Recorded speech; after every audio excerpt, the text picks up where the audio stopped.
Hi, I'm Trek, and this is Calculus 5. This is where we're going to talk about the derivatives of the trigonometric functions, sine and cosine. So let's get started. I have on my screen here a structure. This is part of a circle. Let me zoom out so I can show it to you. Right? And this right here is simply a line from origin to the edge, and from the edge down, and then another inside circle coming up to our line here. So let's talk about what we're looking at here. Let's first off name some regions so they're easier to talk about. Let's call this region A.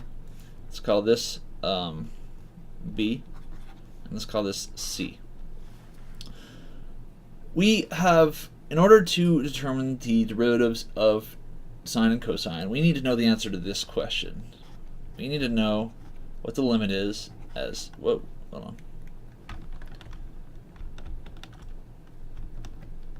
Shrink, please. Okay. As what? Okay.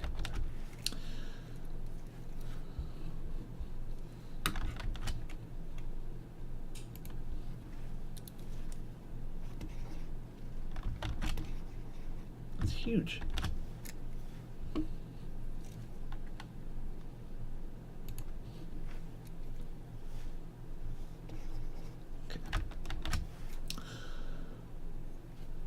Hi, I'm Trek, and welcome to my series on calculus. This is video 5, where we're going to cover the derivatives of sine and cosine.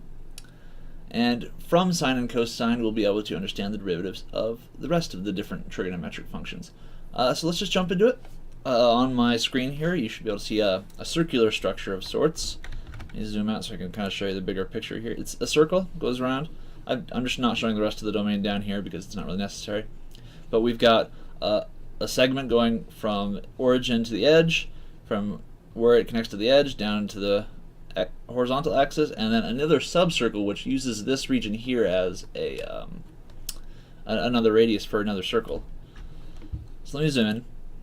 In order to determine the derivatives of sine and cosine, we need to know the answer to this question right here, and that is, what is the limit as theta approaches 0 of sine theta over theta?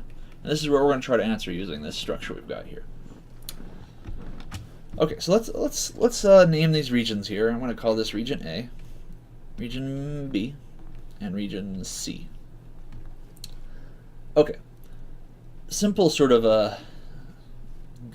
like overarching detail you can immediately see about this is that the area A, which this region here, is less than, I'm going to write it down, less than or equal to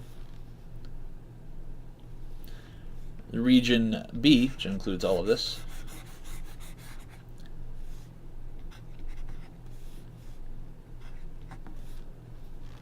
is less than region C, which is all of this stuff. And this is what we're going to base our approach on. We're going to use the Squeeze Theorem. If you recall that, the Squeeze Theorem basically allows us to take the limits of two things and use them to prove the limit of a third thing that's in the middle. Basically, if the limit of two functions exists, and we can prove that a third function always lies in between those two functions, at least in a region that we care about, then we can prove that its limit must be between them as well.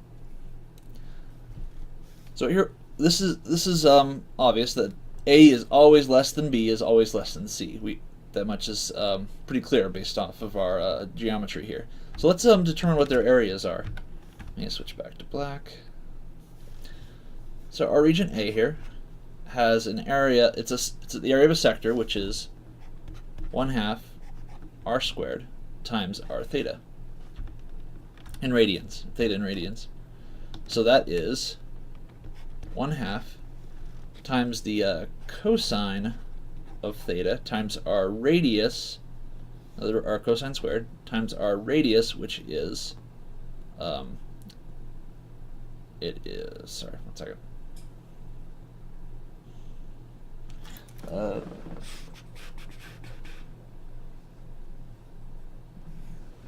Yeah, oh, sorry, I was confused. This is our radius. This is our radius squared. The cosine of theta times 1, because this is our length. This arm here is 1, times the cosine is this length down here. So this right here is a length of cosine of theta. Makes sense? Because this right here is theta. And then multiplied by theta. So we have another theta right here. So let me clear this out. We're gonna sort of keep a tally up here. So we have 1/2 cosine squared of theta times theta is less than or equal to. All right, now the area of our B region, which is 1/2 base times height. So we have 1/2. Our base is equal to cosine of theta, and our height is equal to sine theta. And our final region, which is the whole of it, is 1/2 1 squared, because we have a circle of radius 1, times theta. Make sense? All right. So we've got ourselves a simple inequality here. We're going to multiply all of them by 2.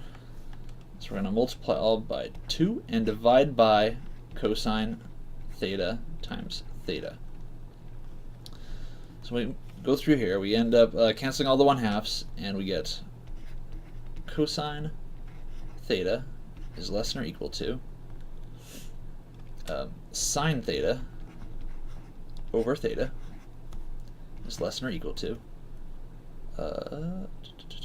1 over cosine theta. All right, I'm going to clear this and write this again. Cosine theta is less than or equal to sine theta over theta is less than or equal to 1 over cosine theta. All right. So we did some algebra, and we have an inequality here that shows that this number here is always greater than this one and always less than this one. Now these two things on the side here we know the limits to. For example, if we ask what was the limit as theta goes to 0 of cosine theta, which we will have to clear this. We'll jump over here. Turn it off. As we get closer to 0, our value is approaching 1 from both sides. This is the limit. So our limit of cosine as theta approaches 0 is 1. So we have 1, so we took the limit, and we're going to take the limit of each of them. Limit of sine theta over theta is less than or equal to. Then on this side we had we want to know the limit of 1 over cosine theta. And that one is also on the next page. Let's turn that one on. And just like cosine theta, it approaches 1 as our parameter reaches 0. So we end up with 1 is less than or equal to the limit of sine theta over theta is less than or equal to 1. This proves right here, since it has to be both greater than or equal to 1 and less than or equal to 1, it must be equal to 1. So the limit as sine theta over theta as theta approaches 0 is equal to 1. That's one of the limits we need in order to take the derivative. There is another one we need. So we have this one, so let's stash it away. The other one we need to know is what is the limit of 1 minus cosine theta over theta as theta goes to 0. This one is much easier. We can do it much quicker because we can use what we learned in the previous one. And that is, what we do is we take this limit, 1 minus cosine theta over theta, and we're going to multiply by the conjugate, which is 1 plus cosine theta over 1 plus cosine theta. Conjugate is it's the same thing except you reverse the symbol in the middle, and you end up with basically squaring both terms and ending up with the same number of terms as well. Whereas it's a very useful mathematical tool. I've mentioned in a previous video. But so let's multiply that through. We end up with limit as theta approaches 0 of, so this will end up being 1 squared, which is 1, and then minus cosine squared of theta. All of that over theta times 1 plus cosine squared. Or just, sorry, 1 plus cosine. And this is a trigonometric identity. This top value, this numerator here, is actually equal to sine squared of theta. So let's write that in. And in fact, I'm going to factor one of the signs out. I'm going to leave the other sign in. So we get the limit as theta goes to 0. I'm going to factor a sine out and a theta out of sine theta over theta times the limit. And you can split up limits like this of sine theta over 1 plus cosine theta. So this is now safe to evaluate. We couldn't do it at first because obviously if we plugged in 0 up here at the top, we would get not a number, or that doesn't exist. But now it's safe to plug in the 0. So we already know this one. This one's equal to 1. We proved it a few minutes ago. And this one, we plug in 0 up here. We get sine of 0, which is 0. And down here we get over 1 plus 1, which is 2. So we get 1 times 0 over 2, which is 0. Which means that our limit as 1 minus cosine theta over theta as theta goes to 0 is equal to 0.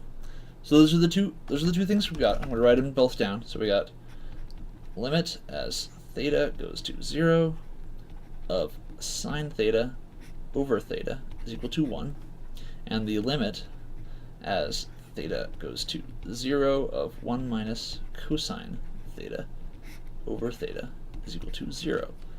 Alright, I'm going to jump over to a blank page so we can work on our derivatives for sine and cosine.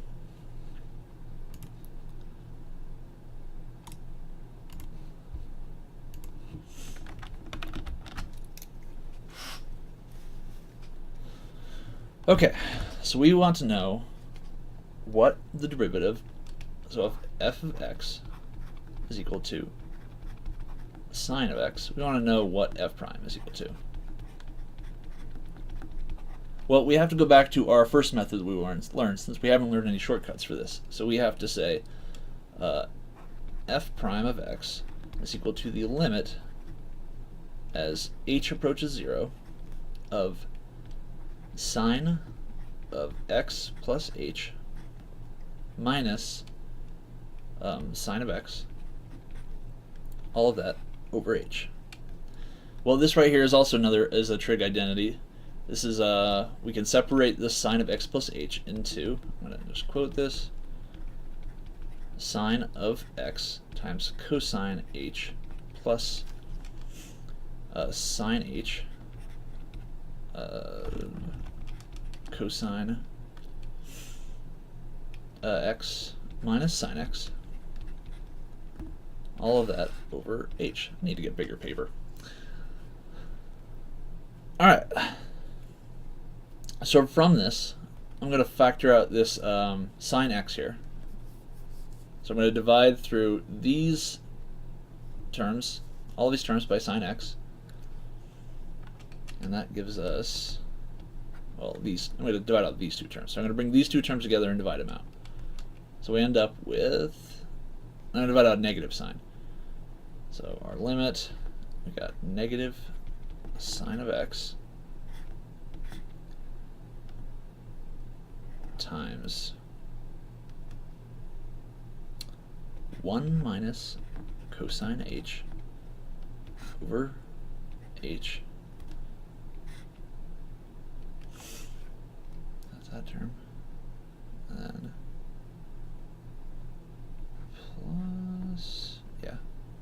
On this side, I'm going to factor out the cosine x.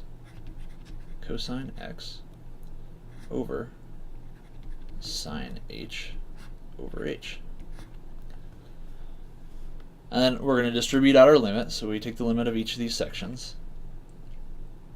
So the limit of this as h approaches 0 has no bearing, it's just still negative sine of x, so we end up with negative sine x. But the limit of this, as we discovered earlier, is 0 times 0, plus the limit of this as h goes to 0 is just cosine of x. And the limit of this as h goes to 0 is 1, as we talked about earlier, times 1. So that means that our f prime of x is equal to, because this will cancel out, cosine of x. That's interesting. The derivative of sine is cosine. And let's jump back over to our situation here. So here's sine of x. I'm going to put cosine of x down so we can talk about what's interesting about it. Notice that right at 0, let me change their color.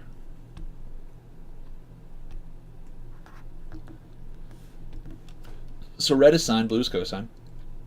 Right at 0, sine of x seems to have a slope of about 1.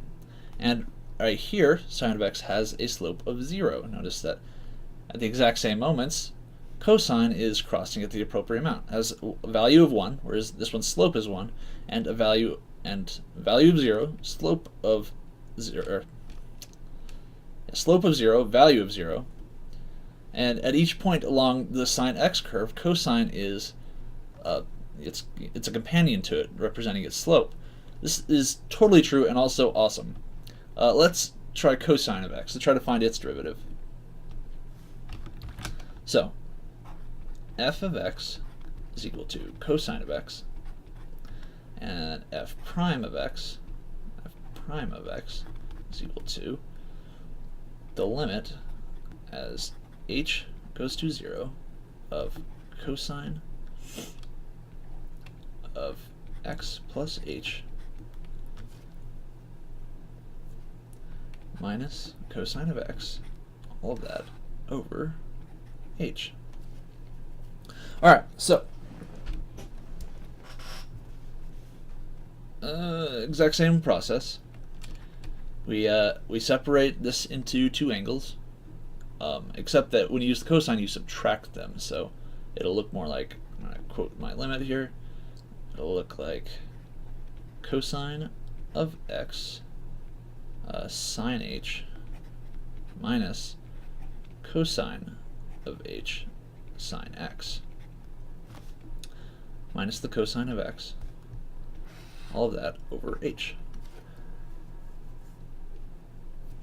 Okay, so we want to, that's of x. We're going to put the two cosine of x terms together. So we have our limit, we have cosine x sine h minus cosine x over h times, well, sorry, plus, a minus, it is minus. I'm going to put this on the next line, not actually looking at it. Okay, so we'll put the two cosine x terms together. So we get our quotes, this is all in one parentheses, cosine x sine h minus cosine x, all that over h, and then minus cosine h sine x over h. We're going to factor out our cosine of x. So we have cosine of x sine h minus 1 over h minus, and we're going to factor out our sine of x over here. Wait, I did something wrong. Yeah, I did something wrong. I ended up with the wrong values here. I'll have to cut this in.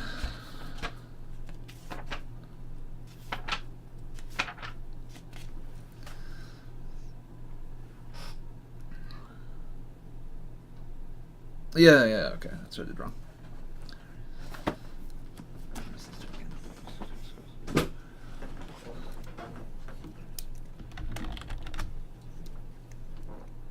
Alright, and now for the derivative of the cosine. So, we start with f of x is equal to cosine of x.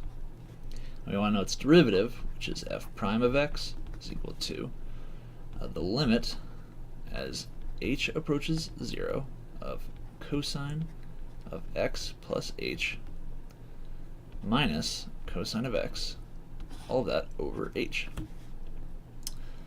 So let's use our trig identities. You can separate this cosine of x plus h into limit as h approaches 0 of cosine x, cosine y, minus sine x, sine y, or what? Not y, sorry. H minus cosine of x, all of that over h. Alright, we're going to put our two cosine of x terms together and put our sine x term in its own thing too.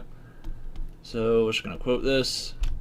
We got cosine of x, cosine h, minus cosine of x, all of that over h, and then minus sine x sine h over h. And that's in big old brackets because the limit's being applied to all of it. And we're going to factor out our cosine of x. So we get cosine of x times cosine of h minus 1 over h minus, factor out our sine of x. So we get sine of x times sine of h over h. And so everything here we should be able to plug in at this point.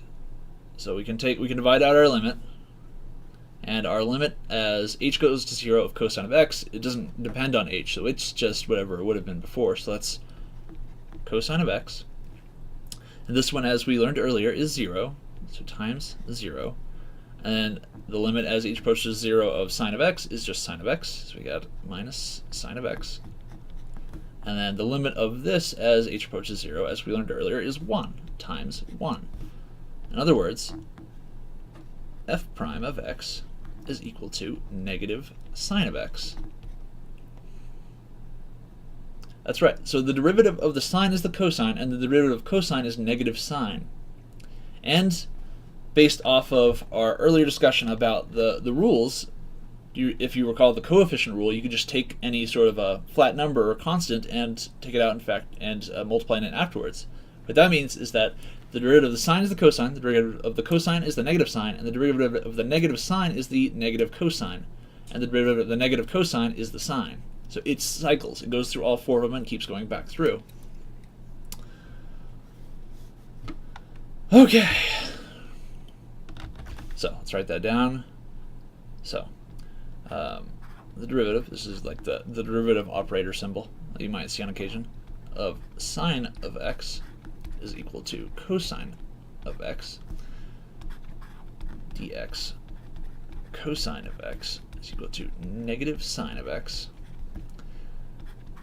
dx of negative sine of x is equal to negative cosine of x, and dx of negative cosine of x is equal to sine of x. Is that not just ridiculous? All right, well, thanks. In the next video, I think we're done with derivation for now. I think in the next video we're going to start integration, which is a whole nother bucket of things that we're gonna talk about. It's related to derivatives heavily, so make sure you understand this. And thank you. If you enjoyed this, please like and subscribe, and I'll see you next time.